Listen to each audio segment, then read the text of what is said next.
We are living right in the middle of a 30 for 30. This morning, news breaks Jaden Rashada is suing Billy Napier, the current head coach of the Florida Gators, Marcus Castro Walker, who was previously director of player engagement and NIL at Florida. He is now not with Florida, and he's also suing one of the top boosters from Florida, Hugh Hathcock. So we got a lot of things going on here within this whole situation with Jaden Rashada. The plot continues to thicken. About to be joined here by Pete Nakos in a matter of moments.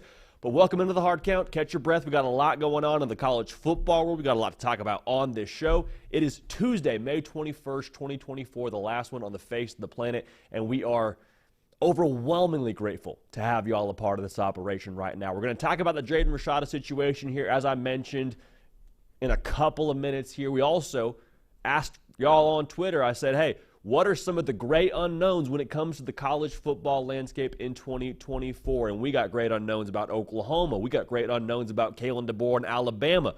We got a great unknown about Riley Leonard at Notre Dame. The college football playoff expanding to 12 teams, I think, makes for a wider race than maybe ever before. So we got great unknowns, and then we also got to look at some of those betting favorites in Las Vegas. When it comes to those top 5 teams and their aspirations to win a national title, what's it going to take? So I want us to kind of answer this question together. They win a national title if, and we'll fill in the blank here a little bit later in the show as well. Also, since we last talked, that College Football 25 trailer dropped on Friday. It was a thing of beauty. I mean, just chef's kiss. If you're anything like me, we got a little bit of chills watching that thing, just kind of have this final feeling of, all right, we're back. We're back. There was a lot of buzz for a long time. It might happen, it might not happen, and then we got a release date, and then we saw the trailer, and it was like, hey, we're home. We're home. It's good to be here. It's glad to have you all here. Like I said, it's college football, nothing but college football on this show all year round. If you're just finding us because of just this Jaden Rashada situation, welcome. As I mentioned a second ago, this is college football exclusively for 365 days a year. We are live 3 times a week, all right? Tuesday, Wednesday, Thursday, same time every single day that we're on the air, okay? 11 a.m. Eastern. So 2 things. Subscribe to the show right here. Subscribe to the YouTube channel. Also, subscribe via podcast. Now, here's the thing. We don't judge you wherever you get your podcasts. I personally am an Apple Podcast kind of guy. Get a lot of heat from my friends for it. That's not how we operate here. So we have it there on Apple Podcast if that's how you get your podcasts. We also have this show on Spotify. So with that being said, let's get right to it, man. The Jaden Rashada situation, a little bit crazy. Like I said, it feels a lot like a 30 for 30. The documentary we're going to get on this thing in, I would hope, like the next 10 years will be absolutely unbelievable. Pete Nakos has a phenomenal article unpacking this entire situation over on all3.com. He's going to join the show here in just a matter of moments. But let me just kind of give you the spark notes if you have no idea what I'm talking about. We all remember Jaden Rashada getting out of his national letter of intent to Florida a little bit, or I think it was a year ago, or year and a half ago rather, when it came to that whole thing happening. Jaden Rashada is claiming that he was essentially Billy Napier, Marcus Castro Walker, former director of player engagement and NIL and a high-level booster at Florida, basically were deceptive in saying they were going to give him a certain amount of money. That ended up not happening. But Jaden Rashada's camp is saying this whole thing was deceptive from the jump. So let me give you the spark notes again. Jaden Rashada commits to Miami. Now, the report was that deal for him to commit to Miami was somewhere in the neighborhood of $9.5 million. Florida's like, hey, we got to get this guy in the boat here. We got to make sure we lock down our quarterback by any means necessary. The report is that he signed a deal for 13, give or take, $1.5 million to commit and flip to Florida, with a signing bonus baked in there of a smooth $500,000. So that payment is due on December 5th. Payment ends up never hitting. 2 days later, the collective ends up telling Jaden Rashada, hey, here's the deal, via a written letter, apparently. They tell him this contract is now terminated.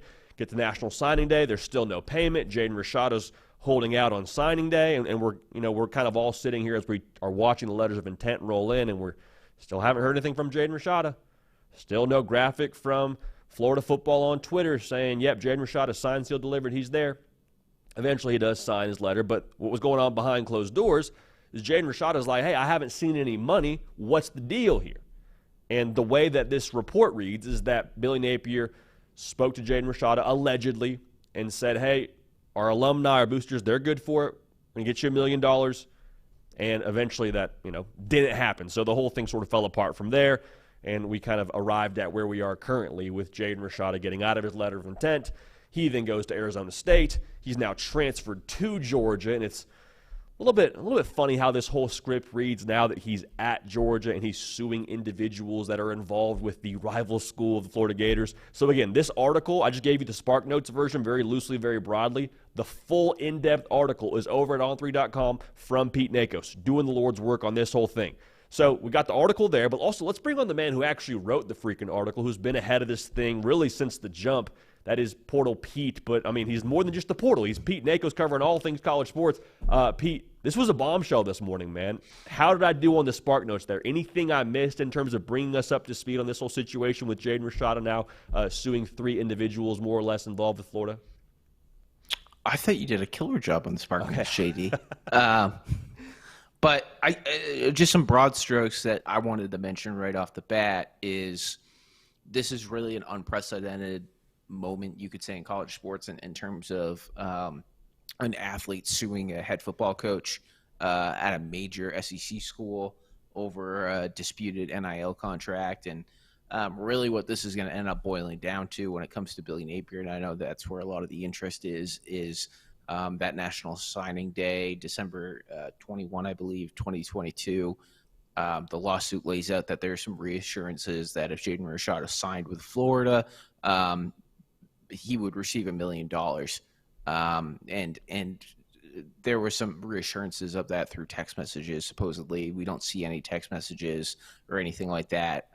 There is a text message, I believe, from Jaden Rashada's father, Harlan Rashada, where he says that Coach Napier, as he refers to him, I believe, assured that he would receive a $1 million wire transfer if he signed with them on National Signing Day. And obviously, as the lawsuit lays out, he allegedly never received that payment. You and I were texting before this, and you're like, hey, get ready. We're going to use allegedly a lot here because there is sort of a feeling for me here we're getting one side of the story from Jaden Rashada's camp, and they obviously, if all this ends up being true, have a very real case to be made here against, the individuals that they're making a case against. But are we going to get, you think, like another side of this story from – I don't want to mention Florida explicitly because it's not the university, but from the individuals involved with Florida from this case? Yeah, I already just got a statement because I was late. I got a statement from the Miami booster, John Ruiz, who denied that he signed the $9.5 million deal with Jaden Rashada. So that's definitely going to be one of the first of many statements, I believe. And haven't heard anything yet from Billy Napier. Would assume we're going to hear something. Talked to a source in the last 25 minutes. The 3 defendants have not been served just yet, but that's expected to happen shortly, and maybe that'll get the ball rolling. I can't predict to you how this lawsuit's going to go. I know I've personally had a lot of people ask me that question this morning. The one thing that I can say is that this is going to be a lot of he said, and he said, and I think that's going to play out fairly publicly through statements and things like that. Yeah, you kind of just alluded to it. Like, I think every college football fan is saying, okay, crazy legal thing happening. If you're a Florida fan, crazy legal thing happening with our head coach. And there's this thought now, it's like, okay, well, how much could Billy Napier be on the hook here for? Like, is it a thing where it becomes ugly enough where Florida and Billy Napier have to part ways? Is it not quite that serious because it's not on the, a specific to his football team, with him actually being on the roster kind of situation? Like, it all feels very murky. What are we really talking about here with Billy Napier and the potential consequences? Allegedly, again, keyword allegedly there. Yeah, we go back to that National Signing Day I was talking about when we jumped on. That is going to really be the focal point, I think, when it comes to Billy Napier. And is there any evidence that proves that Billy Napier said that? I assume that there will be some sort of depositions or things like that where Billy Napier will be asked that question. And I think we'll just have to wait and see how that plays out. But I think from the lawsuit that we saw and read today, there are not any specific text messages from Billy Napier included in that lawsuit or any phone calls in that lawsuit that show the evidence that Billy Napier said that. Obviously, the lawsuit allegedly says that he made those promises. So I think that is really going to be where the attention goes. I know that everybody has questions about what it means for Billy Napier now and in the near future.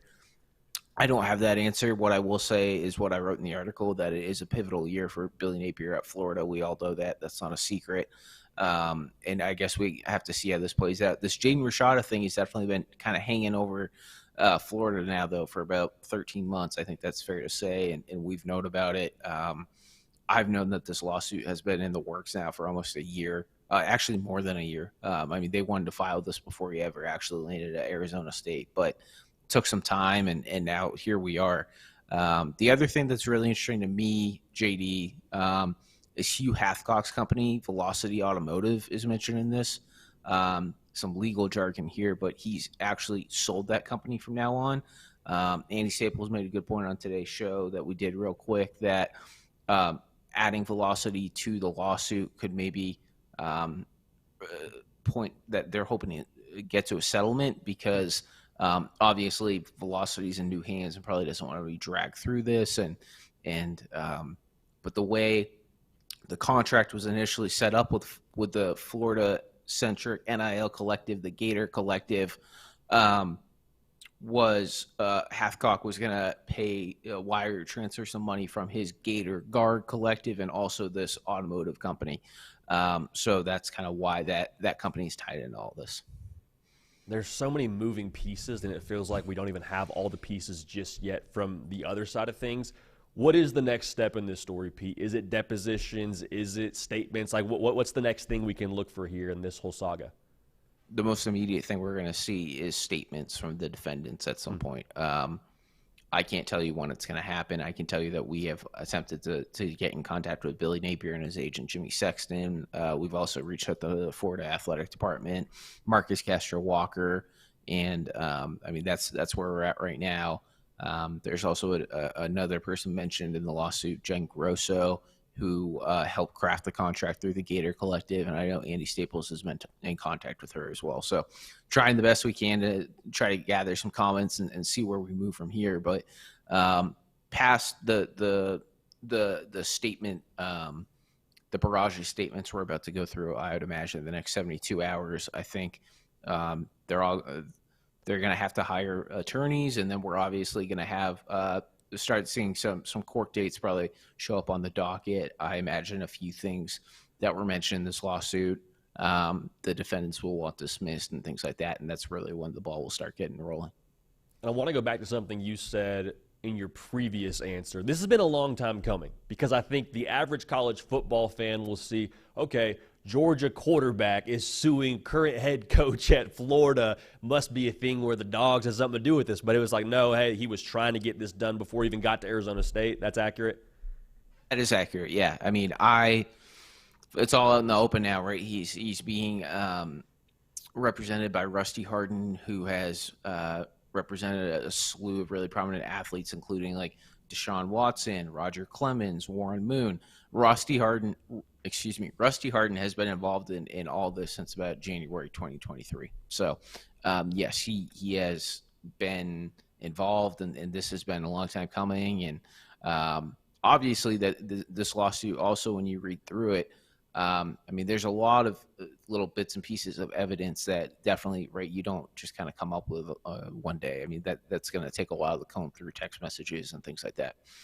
Sure. Again, well, Pete Nakos has the whole article over at on3.com. Tons of in-depth information there. Go read through that. It's up right now. Anything else to know about this, Pete, before we part ways here? Anything else that you want to make sure the good folks know about this whole situation moving forward? The one thing I will say that I think a lot of people have questions about is like, okay, so the lawsuit's filed. What does Jaden Rashada want? Well, the lawsuit obviously alleges that he missed out on a $9.5 million deal at Miami because he flipped his commitment from Miami to Florida. And the complaint lays out that he was defrauded by Billy Napier and Marcus Castro Walker and Hugh Hathcock, and that's kind of like where the suit's at. I also would imagine he's suing for punitive damages, which means that he didn't get that $13.85 million deal either.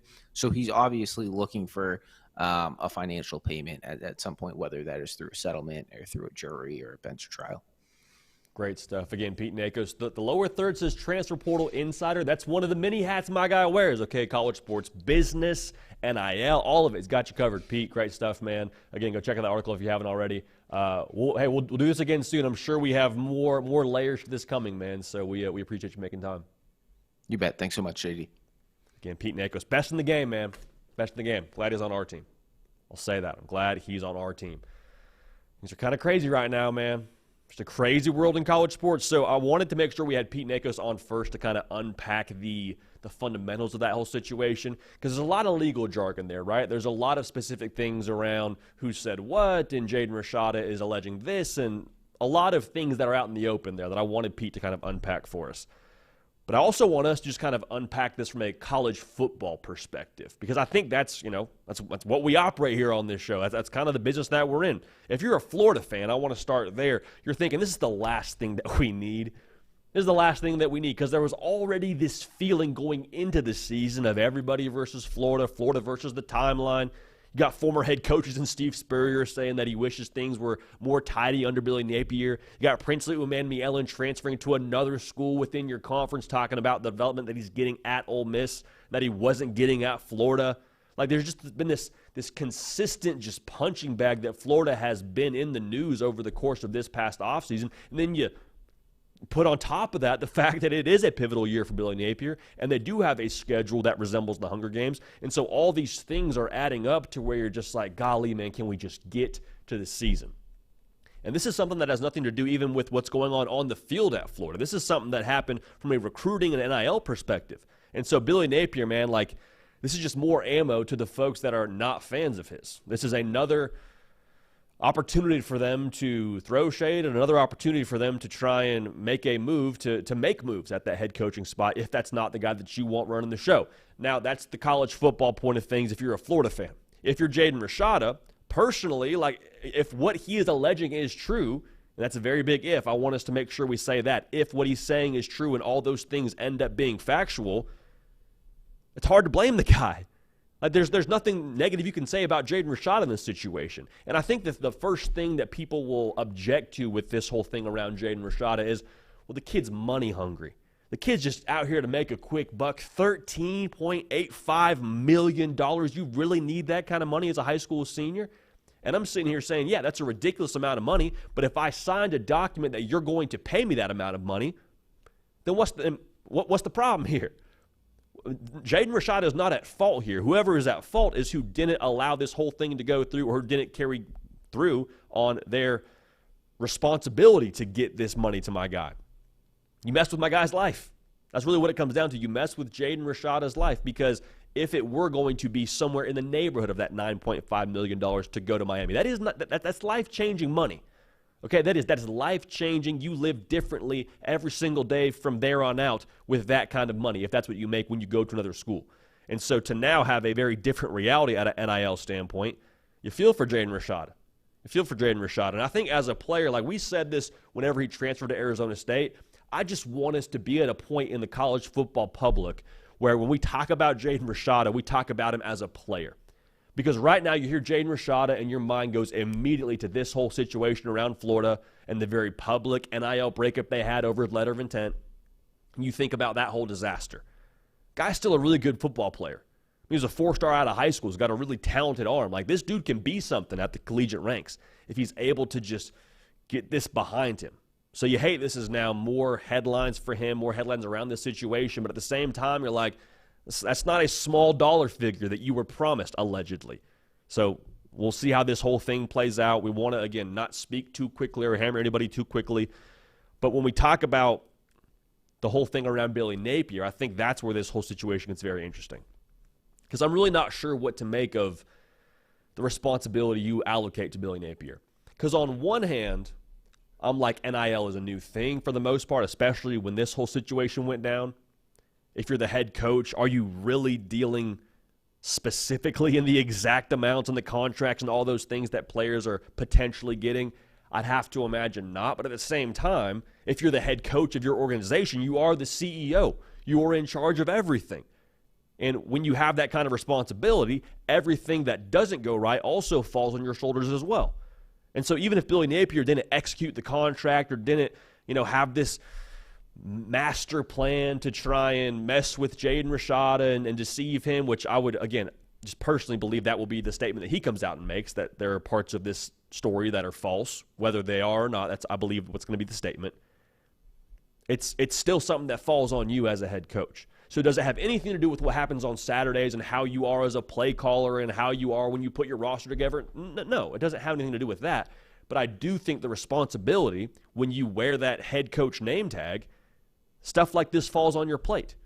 So are there growing pains in everything, especially when NIL is so new? Of course, but this is some very serious accusations being levied by Jaden Rashada's camp, and we're going to give you more opinions as we get more information on it. But as it sits right here for Jaden Rashada, just looking forward to the point in time where we can talk about what he's doing on the field as opposed to this whole situation. But personally, yeah, if I were promised $13+ million and I didn't get it, I'd probably take some sort of legal action too.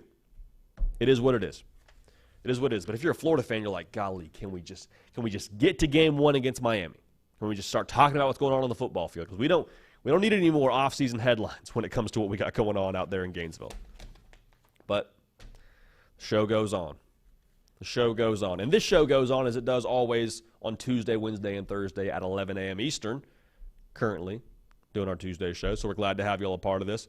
Make sure you like the video. Make sure you subscribe and all that good stuff. So before that Jaden Rashada news broke, this was going to be our lead to the show. If you're into making a little bit of money on college football, as we are on this show when it comes to trying our luck at the odds in Vegas, FanDuel's got some odds out there for the national championship contenders. They have for some time now. I want us to answer the question together. These teams win a national championship if we're going to fill in the blank here. Again, these odds are all per FanDuel, and I want us to get this disclaimer out of the way. You could say if the quarterback plays really well for every single one of these teams, right? Like, that's not really in-depth analysis. I'm going to do my best to not make that the answer for every single one of these teams, but the reality is the reality. For a lot of these teams, if the quarterback balls the heck out, well, then they're probably going to be hoisting that trophy in Atlanta. Makes a lot of sense. And I'll start that way with Georgia. They got plus 300 odds to win the national championship, the best odds as we sit here in the middle of May. It's a boring answer, but it is real as it gets. Does Carson Beck, that is, like a secret agent, Carson Beck, does he drive the offense like it's his, like he owns it?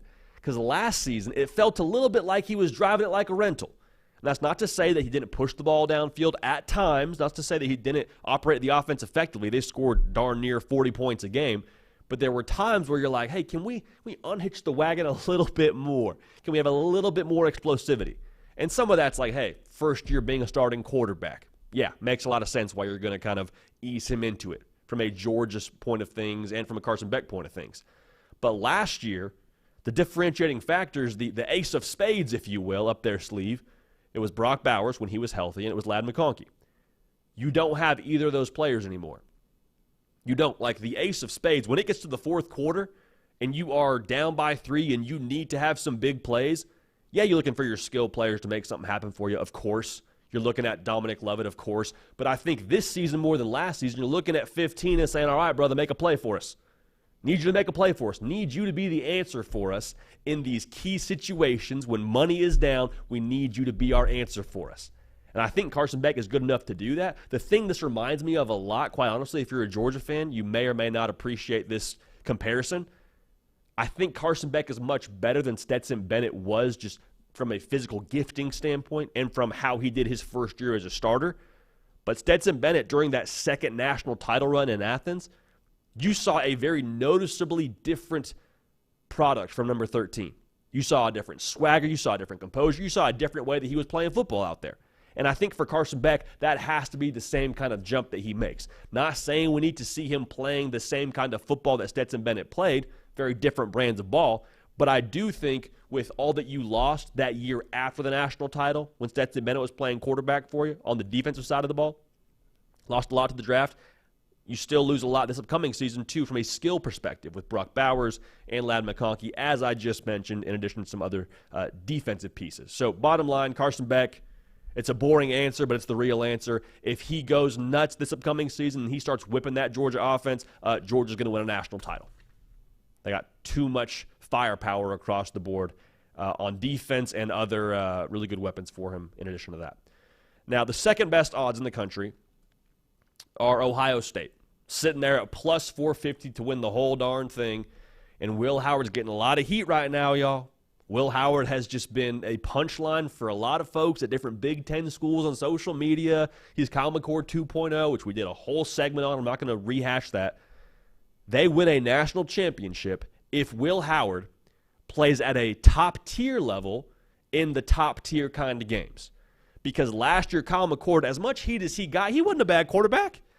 Kyle McCord got a bad rap in Columbus. I'm just going to say it right now. He wasn't a bad quarterback. What he wasn't last year, though, he wasn't elite in the spots you needed him to be elite in. Game against Michigan's a great example. Biggest game of the season.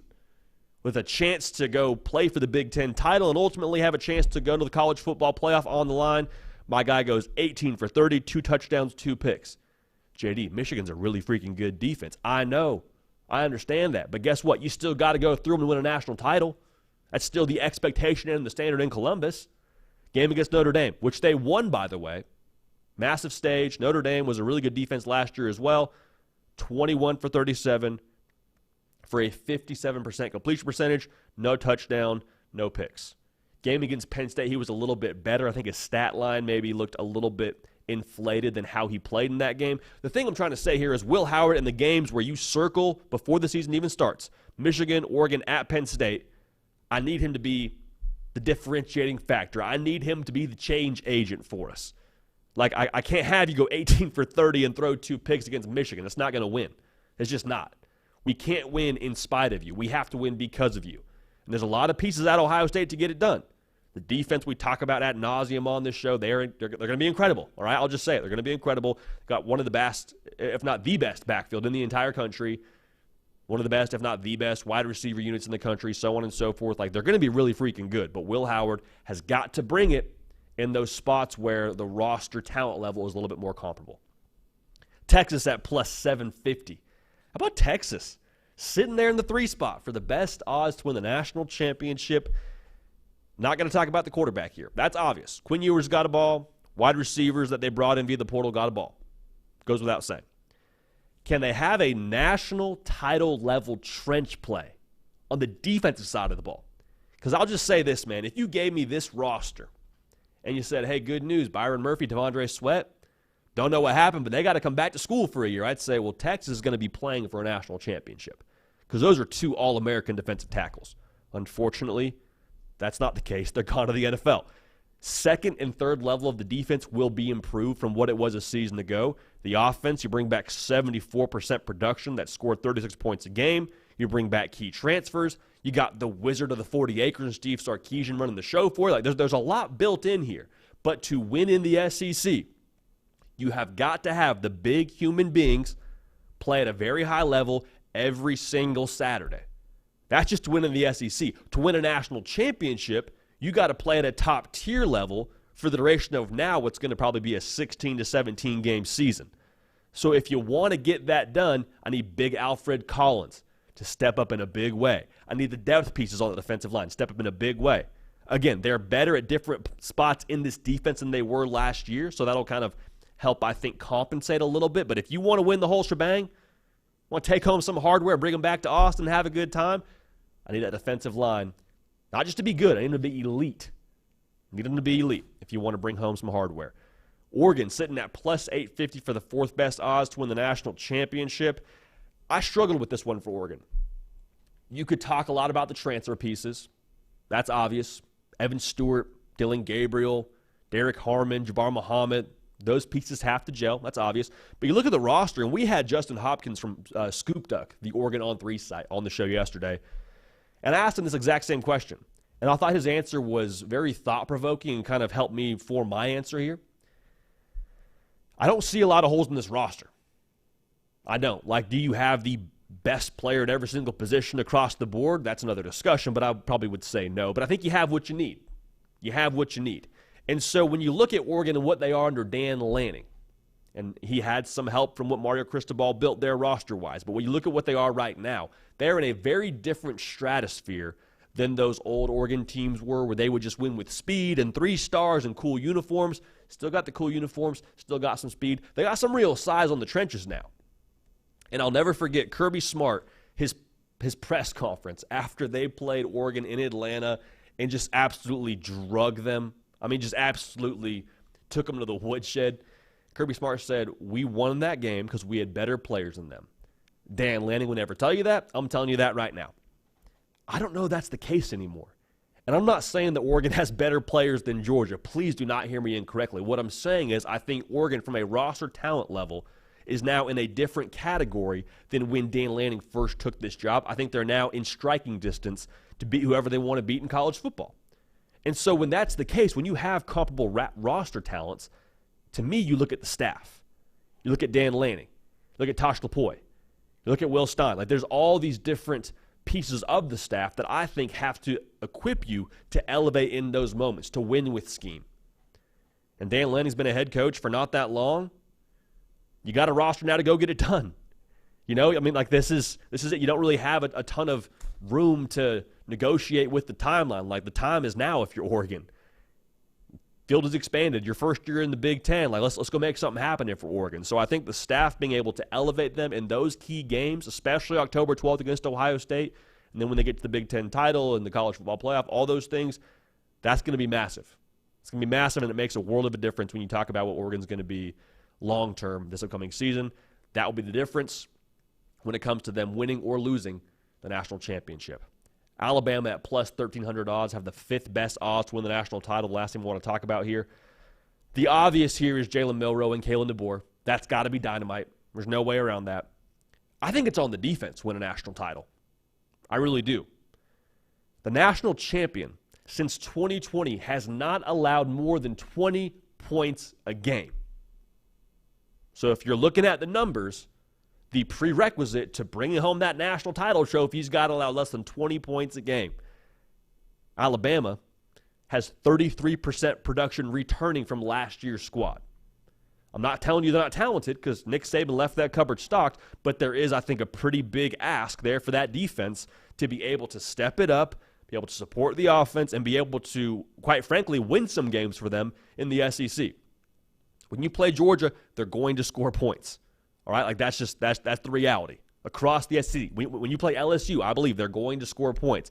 Alabama's defense has got to be elite, not just good, like we said about Texas's defensive line. Can't just be good. It's got to be top-tier elite. Are you asking a lot? Yeah, of course we're asking a lot. I'm asking a lot of this defense. Why? Because we're talking about this whole situation where Alabama wins a national championship. That's asking a lot too.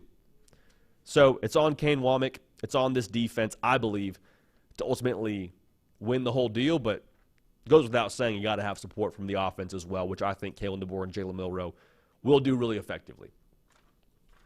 But those are our takes here when it comes to what it's going to take to win a national championship for Georgia, Ohio State, Texas, Oregon, and Alabama. All right now, the betting favorites to win a national title as we sit here in May. That's a good group of 5, man. Georgia, Ohio State, Texas, Oregon, Alabama.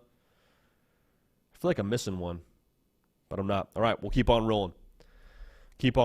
All right, so we put out a prompt on my Twitter page, at JD Piquel, which I would encourage you to be following because we try to involve y'all as much into the show as possible, and that's a really great platform for us to do it at there. We did the same exercise last year, had a lot of fun doing it, bringing it back this year. I asked y'all, what are the great unknowns of college football heading into 2024. So I want to go through a few of your answers. Sooner Virginia got at us. His great unknown. Can Oklahoma's offensive line gel and make them a dangerous team on both sides of the ball? Some of y'all are saying, what are you talking about? So Oklahoma, essentially, they're having to replace the whole offensive line. All right, so that's not necessarily a situation you want to be in, having to build a new boat as you move into the monsoon that is the SEC. It is what it is. The good news for Oklahoma fans and the good news for, Jackson Arnold, quite frankly, they're deep at a lot of other spots. Like the defense brings back 79% production from last year's unit. That was really solid. I think they have one of the deepest skill units in the entire country with the running back and wide receiver room, respectively. We've talked about Deion Burks a lot, transfer wide receiver from Purdue who lit the spring game on fire. He's a stud. Javonte Barnes, Gavin Sawchuk at running back, Andrew Anthony at wide receiver. Like, I keep going down the list here. We could name a lot of dudes for Oklahoma that can hurt you offensively. But, of course, the issue with that prerequisite is you're not able to get those guys the football if you can't block for Jackson Arnold or if you can't block for Gavin Sawchuk or Javonte Barnes to pound the rock a little bit, right? That's pretty much the situation we find ourselves in. The offensive line is going to give us the ability, if we're Oklahoma, to turn the key a little bit, jiggle a little bit because it's a little bit stuck. Okay, now we got it. We unlocked the whole offense. And a lot of folks are saying, well, Jackson Arnold isn't going to be any good. You see that game against Arizona, all the turnovers. It's a hater-like mentality. That is bowl syndrome, which we are very much so against on this show. If you're new to the show, welcome. Bowl syndrome for us is you make a definitive statement and you extrapolate your take for the entirety of their upcoming season based on a one-game sample size, a bowl game sample size at the end of last year. Jackson Arnold, I believe, will be better than he showed in that bowl game against Arizona. I actually came away from that bowl game against Arizona, if I'm an Oklahoma fan, saying, okay, the turnovers, we hate that. However, we can fix that. The good, I think, from Jackson Arnold, you saw a lot of flashes. So I think if you're able to protect him, might be cooking a little bit with grease. If Oklahoma has a, let's just say, top third of the SEC offensive line, how good are they? I think they're a 9-10 win football team. Now, the reality is, if they don't put that side of the ball together, they don't put that unit together on the offensive line, it's going to be a long season. Because the mission for Oklahoma in 2024, you got to score to win games. You're not going to win ugly a whole lot in the SEC. It'll happen, but it's not going to happen a lot with Oklahoma's schedule. Tennessee, Texas, Ole Miss, Missouri, Alabama, LSU, all those teams are going to score points. All right, all those teams you got to be able to keep pace with. If they can't, it's going to be tough. We've talked about this a few times on this show. I want to say it one more time. If you're Oklahoma now in the SEC, you get one chance to make a first impression. Like when you met your girlfriend's dad for the first time, you get one first handshake. Can't go in there floppy fish, all right? I mean, that first impression is going to be hard to wipe from the memory. Go in there, firm handshake, make a good first impression, look him in the eye. Same thing for Oklahoma in the SEC, man. For recruits, what Oklahoma does this first year will set the course for how they recruit, I believe, for at least the 2025 class, maybe beyond. Because if you go out there and you win 7 games and don't look great up front, people aren't going to be interested in the context of, well, we had to replace our whole offensive line. What they're going to be saying is, well, Oklahoma must be soft. Oklahoma can't run the ball. Oklahoma can't protect their quarterback. Is that fair? Absolutely not. Is that what they'll say? You betcha. So, again, I think Oklahoma, the potential is there. If the O-line is able to hold serve, 9-10 win football team, for my money. Moving right along here. Beat got at us on Twitter, and he says, can Riley Leonard stay healthy? Talent surrounding him and a top 5 defense can make a deep run for the college football playoff with a healthy Riley Leonard for Notre Dame. That is his great unknown for the 2024 season for college football. So I hear what you're saying. A lot of validity to what you're saying. Riley Leonard, as fate would have it, got hurt against against Notre Dame playing for Duke last year. Hurts his, I believe it was his ankle. It's not totally healthy, and then he goes into the spring with Notre Dame and has to get surgery and doesn't play in the spring game. So you're kind of wondering about how he's going to be when it's time to actually play football games again. Is he himself? That's a fair concern. Now, my concern, actually, I would take it a step further. Can Riley Leonard be the guy to push the ball vertically for you? Is he a good enough passer consistently to maximize what you have in that skill room? Because you look at the wide receivers, man, I don't think it's a stretch to say that this is the best wide receiver unit that Marcus Freeman has had since getting the job at Notre Dame. You brought in Chris Mitchell, who was an 1,100-yard receiver at FIU, lit up the spring game. Jaden Harrison was a 14 yards per catch kind of guy at Marshall last year. That's real deal explosive. All right, then you go to the running back room. Jeremiah Love is a dude. You can move him all over the offense. Mike Denbrock, with what he did at LSU last year as the OC, comes back to South Bend, so you feel like the structure's in place for a lot of good things to happen. And I love all that. On paper, I love this squad. But I look at Riley Leonard and what he has been in the past. There's a lot of good. In snapshots, you remember the game against Clemson and how they beat them, and that was awesome. But in that game, Riley Leonard was 51% on his passes. Is good enough to win. Is that going to be good enough to allow you to make a deep college football playoff run? I don't know. Against Notre Dame, fought valiantly, played tough, but like 12 for 27. Is that good enough? Is that good enough to win the ball game for you? I mean, that's, for my money, I don't believe so. That's less than 50%. So I'm looking at Riley Leonard, and as much as I love the physical tools, I can't help but feel a little bit like when we look at what he's been over the course of his career, there's some games where you're just like, hey, where are you at? We need you. We need you in this game, Riley. Now, some of that might be the talent surrounding him. Some of that might be the play caller he's going to have with Mike Denbrock kind of making the difference. But you look at the schedule for Notre Dame, in terms of those what we call on this show circle games, games that you look at the calendar preseason, look at the schedule, and you circle them like, hey, these are the ones to watch. At A&M to start the year, College Game Day will be a movie. Florida State at home. And then you go to USC. That's it for my money. Like, those are the three games where I'm like, okay, the roster talent could be comparable. You really make sure you got to bring it on that day. Can't have a slip up anywhere else like Louisville, but still, man, like there's a lot to like about this schedule, a lot to like about this roster. And so if you can push the ball vertically, I think the college football playoff run is very much so attainable because all that talent that we mentioned on Notre Dame's roster, you can't match up with all that every single Saturday. I mean, you can't give the proper attention to those guys the way that you need to win football games if you're playing Notre Dame. It's not going to happen. Also, talk about that defense, which my guy Beat mentioned. If you give them a cushion, they're already going to be good. But if you give them a lead to play with, like, all right, easy money, next. That's going to be kind of the theme, Ariana Grande style. Thank you, next. That's going to be the whole situation for Notre Dame in 2024. If you don't get it done, it'll feel like a gut punch because of a couple of reasons. I just mentioned the roster. So you got the roster to make a run. I truly believe that. But if you don't have the quarterback, it'll be like, dang, we squandered this roster. The field became wider for us at Notre Dame, for everybody in the college football public with 12 teams, and we still missed out and still didn't make good on our potential. It feel a lot like you're not having the key ingredient for your recipe. Like I've told the story before on this show when we first started out, I'll tell it again. Early on in my wife and I's dating relationship, it's Valentine's Day. I'm trying to be romantic. I'm like, all right, I'm going to make some shrimp scampi. Go to the store, get the shrimp, clearly get the noodles, get all the seasoning, and I'm fired up. However, it is very difficult. Nay, it is impossible to make shrimp scampi without butter. That would be the feeling if you're Riley Leonard at Notre Dame. If you don't have the ability to push the ball deep, you're missing the butter for the whole recipe. We'll see what happens there, but Notre Dame, can they make a deep run? Absolutely, pending Riley Leonard staying healthy, of course, but him being able to push the ball vertical, that's the key ingredient. If he can and be consistent with his passes, bada bing, bada boom, we're rolling.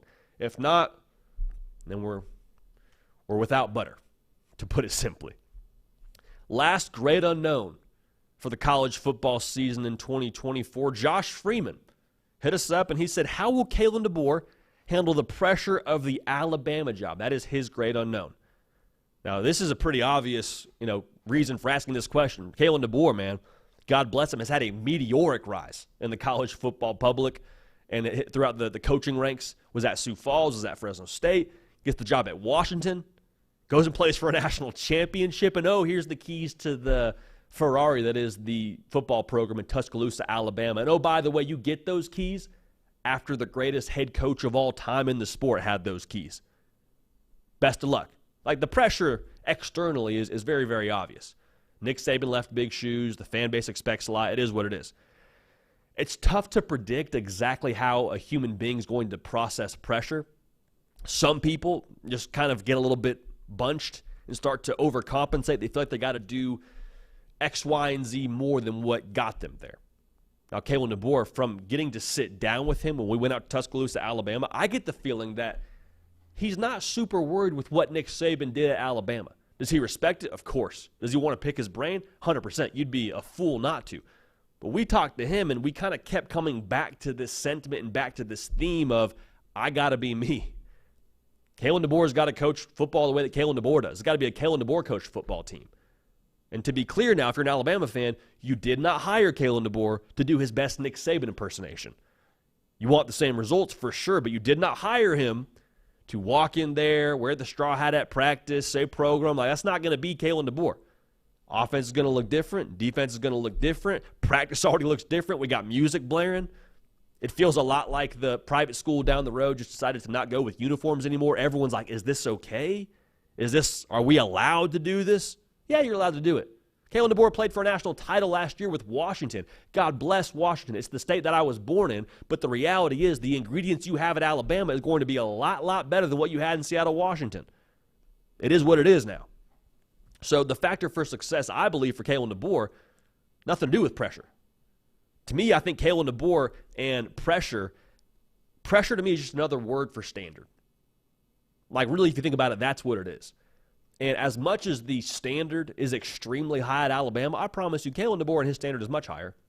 It's much higher. He expects more of himself, more of his football team than whatever national magazine is headlining or saying in their, preview exhibit that we get from them. Like, Kalen Deboer's not worried about that. Kalen Deboer is, of course, respecting the standard, but I think he's all about the next day, the process, very similar to how Nick Saban was. Pressure was always ridiculous for Nick Saban. I don't think that bothered him. I think he was all about the next thing, the next day in his football team. So going back to what I was saying, the factor for success for Kalen Deboer in Alabama, it's about the defense. It really is about the defense, and it's about recruiting. So Kane Womack and that staff that Kalen Deboer hired, time to show out. We talked about it earlier in this live show. Since 2020, when Alabama won the national title, no team has allowed more than 20 points a game and won the national title. All right, so all those national champions, that's the kind of game they're pitching. I feel like it's pretty fair to assume that's what it's going to take if you want to win in the future now with Alabama and Kalen Deboer. Not something that Kalen Deboer necessarily specializes in. He is from the offensive side of the football. That's kind of his baby. But to be able to win national titles, we got to figure out how to be elite or higher in an elite fashion to coach that side of the ball defensively. Kane Womack could be the answer for you there. I think that'd be a perfect world, but, remains to be seen. We're going to find out. Talking about recruiting, I think that's also important to talk about. With the brand of Alabama, you are swinging a very different bat than you ever have before if you're Kalen Deboer. And that's a luxury now. To have that kind of brand power, that's a luxury. A lot of people want to play at Alabama just because of the logo. God bless them. But Kalen Deboer has not had that kind of firepower to work with just yet. So just because he hasn't doesn't mean he won't. And so far, so good for Kalen Deboer when it comes to what he's done early on the recruiting trail. But I think those are the two variables that will define Kalen Deboer's success at Alabama and not so much pressure. Now, pressure will, of course, be something we have to account for in his first season at Alabama, but I don't think he's sitting up at night or losing sleep because of how much is expected at Alabama. I think his standard, the pressure he puts on himself, is much higher than anything that could be put on him externally or nationally when it comes to Alabama football. So appreciate y'all getting us in, or getting those into us rather, with the great unknowns for the college football season in 2024. Make sure that you keep getting those into us. All right, that tweet is still on my Twitter page. I'll retweet that for us so we can do some more segments like we just did a moment ago. Got a lot of answers to get through. I think we got over 100 from y'all. So keep shooting your shot at us, and we'll make sure we answer your questions as best we can and kind of address those unknowns together as a college football community. So Greg McElroy is a friend of the program. I think he's one of the best in the industry. He has a show called Always College Football that he does through ESPN on their YouTube channel. Go check that out. And he said something about Brian Kelly that I thought was really fascinating. He says that Brian Kelly has a 50% chance to win a national championship while he's at LSU. And so you hear the percentages, and you're like, 50%? That's pretty high, Greg. I don't know about 50%, man. 1 in 2? Giving Brian Kelly a 1 in 2 chance, that's the initial response that I think most people's brain would have. But then you start to walk it out a little bit further, and you look at Greg's reasoning, and I think he's got a lot of great points he's making within this. So we'll kind of unpack this together. A quick plug here. Make sure you're subscribed here to this channel, the On3 YouTube channel. It's May. We're talking strictly college football. Like, this is part of a live show. We're talking college football for a full hour. If you're a little bit of a sicko for this thing that we call college football, good news, we are too. So make sure you're subscribed so you don't miss a minute of any of the content that we got going here on the Hard Count on the On3 YouTube channel. Also, we're on podcasts, Spotify, Apple, wherever you get your podcasts. Go ahead and subscribe to that feed as well. We appreciate you for that. So like I said, Greg McElroy says 50% chance for Brian Kelly to win a Natty while he's at LSU. I think he's got a lot of good points here. And for me, the big thing with LSU and their national title aspirations. You look at the guys that have done it previously, Nick Saban, Ed Orgeron, Les Miles. Like, it's very obvious now the common denominator is the ingredients available at LSU. Like, the state of Louisiana, high school recruiting is top-notch. Doesn't get the same shine as a Texas or a Florida or a California, but, like, you can win if you just put a fence around the state of Louisiana. And Brian Kelly's done a really good job doing that to this point, has recruited at a high level to this point, 2025. As we're live right now, a top 3 class in that cycle. There's very real brand power when it comes to LSU. Nationally, yes. In the state, yes. I think there's some ridiculous number of high schools in the state that wear purple and gold and are called the Tigers. Like, people want to come play at LSU. People want to come play at LSU. Also, as we move into the modern era of college football, funny we're talking about this on the heels of the whole Brian Kelly, we're not in the business of buying players conversation from Jacques Doucette, but, like, let's call a spade here. LSU and their care factor from a fan-based level and from a powers that be level in terms of the boosters and whatnot, like, I think it's as high as it will need to be to win a national title. It used to be, and we say this a lot on this show, it used to be, give us money, we'll buy a waterfall to put in the facility to get more recruits. Now it's, give us money, we're going to go pay that player to get a nice NIL package together to bring them to Baton Rouge. So I think when you look at the previous coaches, as we mentioned, that have done it here, Les Miles, Nick Saban, Ed Orgeron. Nick Saban, we're going to go ahead and put in just a different category, okay? He's the greatest of all time. But I think when you look at Brian Kelly compared to Ed Orgeron and Les Miles, I don't think it's irresponsible to say he's a better head coach. Greg said it, so we took a little bit of a deeper dive on it. Les Miles, from his career, won 66% of his games. Pretty good, right? Not bad at all. I mean, you go win 2 out of 3 games every single year. If that's your average, like, all right, that's not a bad batting average. Ed Orgeron, including the 15-0 run where they won the whole darn thing with Joe Burrow and co., had a 58% career winning percentage. Brian Kelly has a higher winning percentage than both those coaches that won national titles at LSU. Brian Kelly has won 73% of his games. So if we're just talking about your ability to coach football, Brian Kelly, by nature of how many games that he has won, feels like that would be fair to say he's a better coach than both those individuals. It feels like it's fair to have the expectation that he'd be able to achieve similar status and win national titles that both those coaches also did. And Greg says that exact same thing. He says, I think both those coaches are good, and Ed Orgeron and Les Miles. I think Brian Kelly is in that elite category, and I think he's right on the money in saying that. Now, to add to this now, look at how the landscape of college football is changing and has changed with how you can win a national championship. It's 12 teams. Long gone are the days where you got to be the biggest and baddest in your conference and go toe-to-toe with somebody in Atlanta and go undefeated and find your way into that 4-team dance. If you're Brian Kelly, it's like, hey, let's finish top 3 in the SEC. We cool with that? Let's finish top 3 in the SEC. Let's win 10 ball games. Let's punch our ticket to the college football playoff. We'll host a game in Baton Rouge. It'll be awesome. Can you imagine Death Valley having a college football playoff game? I just get giddy thinking about it. I get giddy from a college football broad strokes perspective as a sicko for this sport, thinking about Death Valley at night hosting a college football playoff game. That would be everything that's right and true with this sport, but we move on. That's advantage to Brian Kelly. You don't got to win the SEC. You'd like to get a bye, but you don't got to win the SEC. You can just make that 12-team dance, get hot at the right time. Let's go on a run. Let's get some hardware. Also, I think we'd be remiss if we didn't say this. There's no more Nick Saban. And we love Nick Saban on this show. I promise you, though, you don't like Nick Saban if you got to play him to get to a national championship. You got to go through a Nick Saban Alabama. Now, Kalen Deboer in Alabama is a whole nother obstacle in itself. We'll see how much. But not having to coach against the greatest of all time is probably a nice little additive to the way this landscape looks for Brian Kelly and his aspirations to win a national championship. When Brian Kelly took the job at LSU, the between-the-lines messaging as to why he took the job was, I want to win a national championship, and I want to compete against the best. I want to have the resources to do both those things. Notre Dame is phenomenal, but the resources and the situation with recruiting players is much better at LSU than it is at Notre Dame. That's not dunking on Notre Dame. Notre Dame fans know that. Brian Kelly is now in the situation where he has everything he needs to win a national title. Everything. And so as much as people are saying there's, pressure on LSU and there's pressure on Brian Kelly, like Brian Kelly knows there's pressure. Brian Kelly is inviting pressure.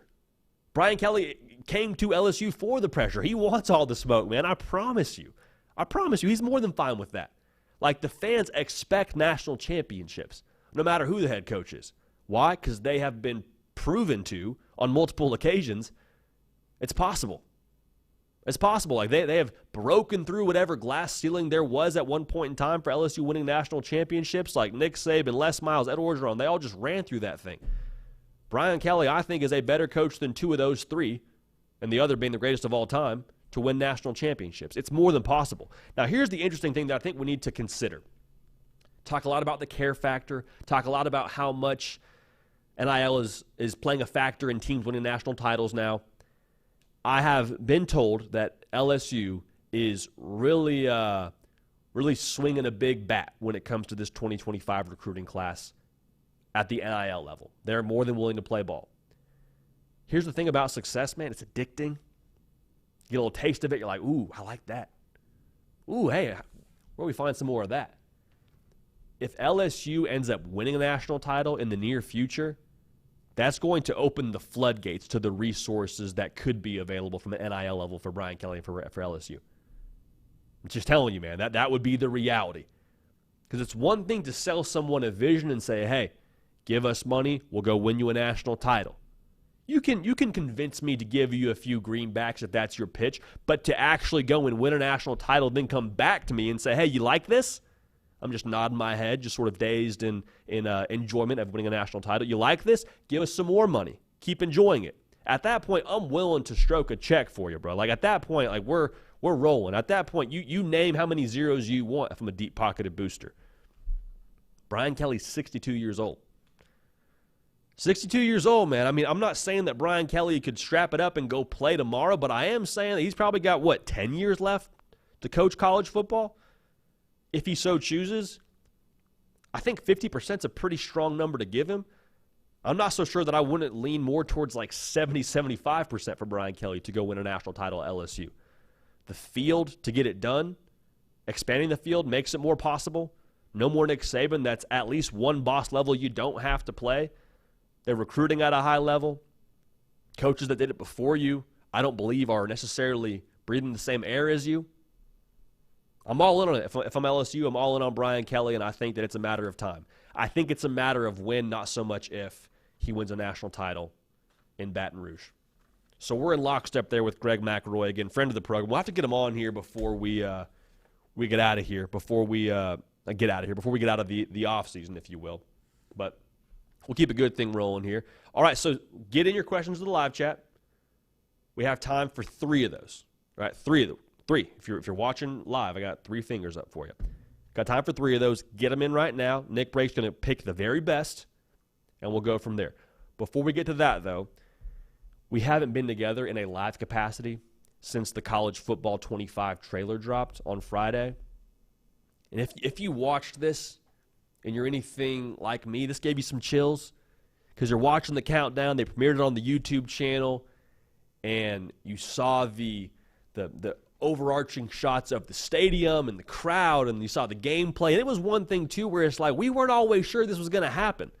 Like, of course, it became more certain over the course of the last 6 to 8 months, I suppose. But, like, there was a point in time now, 3 years ago, where we're like, man, what if they brought it back? What if we got college football as a video game again? Because before, you were playing updated rosters from different people doing the Lord's work to get you that game from NCAA 14. Like, it was just babies and memories, man. We were living off of nostalgia as much as we possibly could. But you always had that thought, man, what if? What if it happened? It'd be a great day, huh? Probably never happened. But then to have it be this moment where we're back and not just getting a release date, but seeing the actual thing, special, man. Very, very special. The detail on this thing looks crazy. Like seeing the visual of the Notre Dame players coming down the stairs and slapping the play like a Champion Today sign. The surroundings of the stadium look extremely detailed. Wyoming looks incredible. App State looks incredible when it comes to the things surrounding those stadiums. I'm very excited to see how that whole thing translates because the last time we got it, God bless NCAA 14, but like we've had some advancements in technology since then, so that's going to be extremely dope. Also, speaking of dope, the accessories. This is kind of more in the weeds now for all my college football sickos. The accessories we got now for players, I mean, like it's next level. The spat on your cleats look more realistic. The pads above the knees. Typically, it used to be the knee pads were covering the knees because that's what knee pads are supposed to do, right? Wrong. If you've ever played football, you understand those knee pads are just to make the refs happy if they're checking those before your game. Typically, you roll that way up to like thigh level, maybe mid-thigh level if you were really kind of swaggy about it. That's in the game. You got back plates in the game that you can have out because everybody knows, man, if you had a little bit of juice to you, you have the back plate out the back of the jersey. If the refs were being cool that day, but definitely at practice, you have them out the back of the jersey. Can roll the jersey up, too. It looks like we saw some Zeke Elliott-style crop tops in there in the game. That looks dope. The jersey under the T-shirt under the jersey kind of poking out. It's kind of become more in vogue since last 4 or 5 years. That's awesome. The ski mask. The ski mask become a thing now, I would say, in the last, 2 years when it comes to college football swag. That's in the game. A lot to be excited about.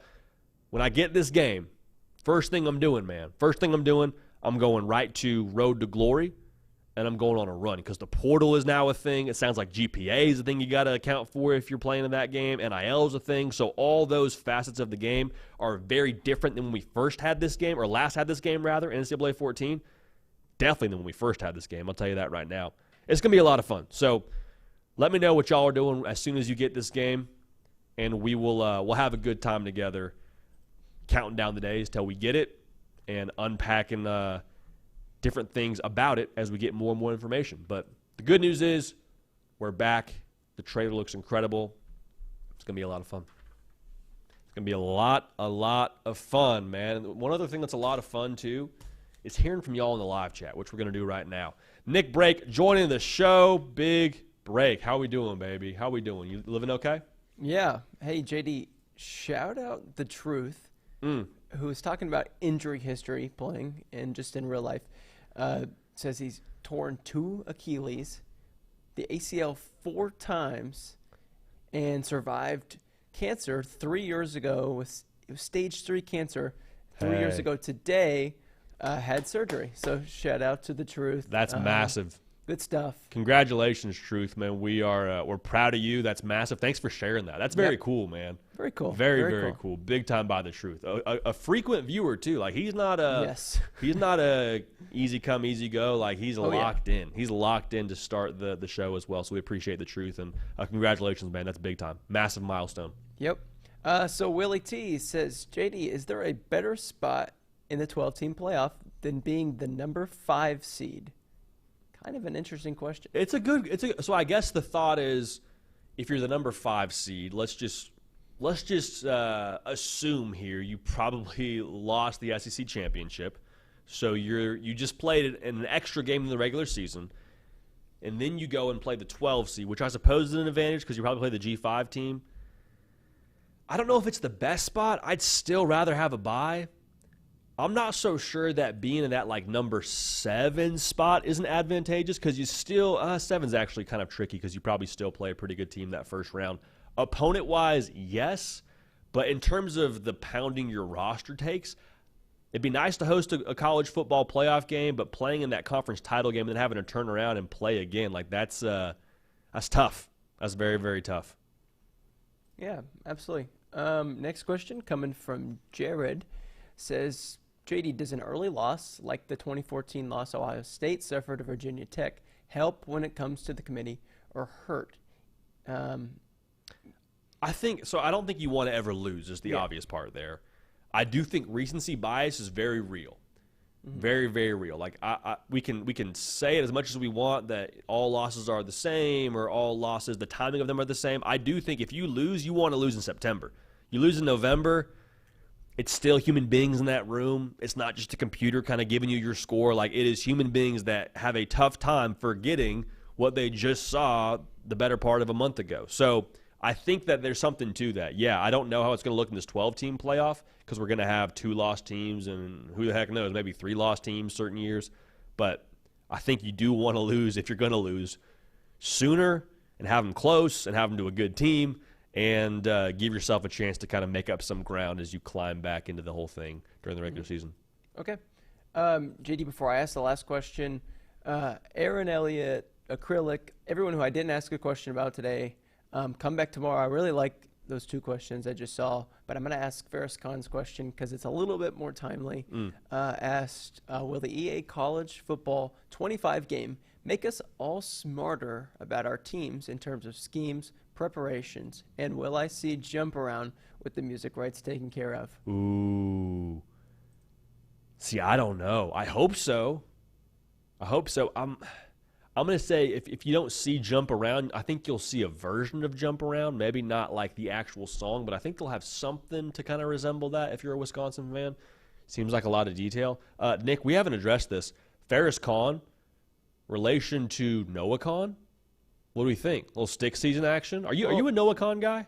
I'm not. River, one of my co-producers, is. It's a different spelling, though. There's an A.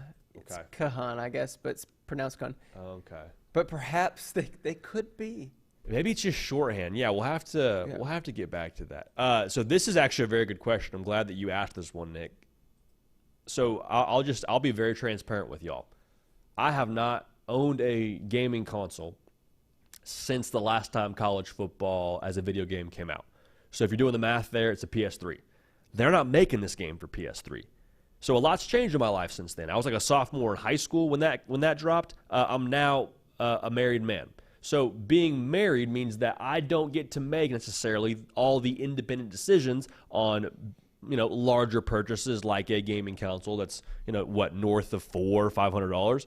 So I have to make this pitch to my wife somehow, some way as to why it is a good idea for us to spend that kind of money to get a gaming console. Oh, by the way, it's going to be, depending on which version of the game you get, somewhere north of, $75 at least to get the game. So I'm in this situation where I have to figure out a way to make a pitch to my beautiful, loving, caring wife that this is good for us and good for our life and good for our overall well-being. And I think the pitch, Ferris, what you just mentioned, is, hey, got to be able to keep up with schemes, got to be able to know all the rosters and the players to the nth degree. And that was how a lot of us, I think, started to know players when we started playing Madden or 2K. Like, that was how you got to know rosters, was you saw the names under the players that you played with and you kind of got familiar. College football, 134 teams to choose from. Like, maybe we can help grow our knowledge that way and get even more into the weeds that way. So that might be my pitch, but all advice is welcome when it comes to what we're going to do on that front, because I think I'm going to have it's going to be a multiple pitch process, I think, Nick, to be able to get her in the boat on that, It's going to be tough. It's going to be tough. Yep. I also do not have a gaming console, but it's all good. But I here don't we really are. like video games, so. Okay. Well, Not maybe very interested. I'm thinking we'll get one at the office. Okay. I don't know that. There's nothing that's been told to me about us getting that, but I'm just like choosing to believe that, Okay. Trying to speak it into existence. Yeah, well, you did not speak the relationship of Noah and Ferris into existence. However, Ferris Khan says he is related to The Wrath of Khan, which is a Star Trek film that I do not like. So that's a good way to end on. There we go, Nick. Appreciate you, brother. Anything else you want to get out there? Anything else? Any other takes? Kickball tomorrow? Yeah, playoffs, but rain in the forecast. All right. Here we go. We'll see. Hold off a little bit longer, Rain. Yep. Good stuff. Nick, appreciate you, brother. See you, man. OG Gary saying office write-off, ? Your guess is as good as mine. But I tell you what, we'll find out. We appreciate y'all for being dialed in here, man. This is an absolute blast to do this together. College football is the greatest sport, greatest thing, dare I say, on the face of the planet. We're glad to have y'all along with us here, celebrating it, enjoying it, talking about it, unpacking it, disagreeing about it, arguing about all those things, man. It's a blast to have this with y'all and a blast for us to do this for a job. We don't take it for granted for 1 second. We appreciate y'all helping make that possible. We love y'all. We appreciate y'all. We are back on the air the exact same time tomorrow. Leave y'all with this. Your favorite college football team as a fast food restaurant. If Clemson's Chick-fil-A, who is your team? We'll talk about that tomorrow at the end of tomorrow's show. We're going to keep this party rolling. We will see y'all.